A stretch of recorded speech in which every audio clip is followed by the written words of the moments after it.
Hi, I'm Brian Bieron, Executive Editor of Platform Economy Insights, and today's briefing comes to us from the Yucatan Peninsula, or at least that's the name of the news site that we get a story about a project underway by the Mexican Finance Ministry to work with digital platform businesses, including some big names that you've heard of, like Uber, to have those platforms collect, calculate, and withhold sending the money to the Mexican tax authorities for VAT taxes and income taxes that the government believes is due from the people using the platforms to do work. So you're talking about drivers and other kinds of platform workers. Again, these are not legal mandates yet, but instead it's a project that the Mexican government is implementing with the platform businesses to have these taxes collected. Now, why is this news other than the fact that getting any kind of news out of Mexico on the platform economy and taxes seems kind of interesting?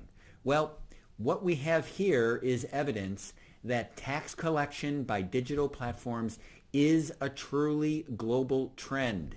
It's not going away. In fact, it's expanding, and we see it here in Mexico.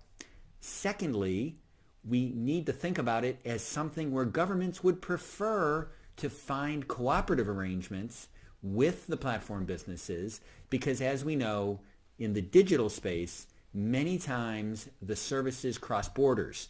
So especially in smaller countries or less populous countries, many times the digital platforms that people use are not actually based or operating physically in those countries. So the legal standards are kind of questionable in terms of new tax requirements. Therefore, cooperative agreements are something that the governments can try to facilitate in order to get the tax collection that they're looking for without having to force it in court. And then the third point is that it is not going to be limited to just driving services or delivery services. We should be thinking about this in the context of hotels and other arrangements with housing, as well as driving and delivering. And then lastly, physical project facilitating platforms.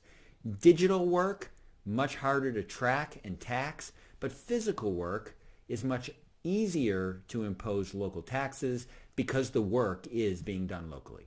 So with that, this was today's daily briefing from Platform Economy Insights. Until our next briefing, I'm Brian Bieron. You can always ask a question down below in the comments section. We'll be getting back to you as soon as we can.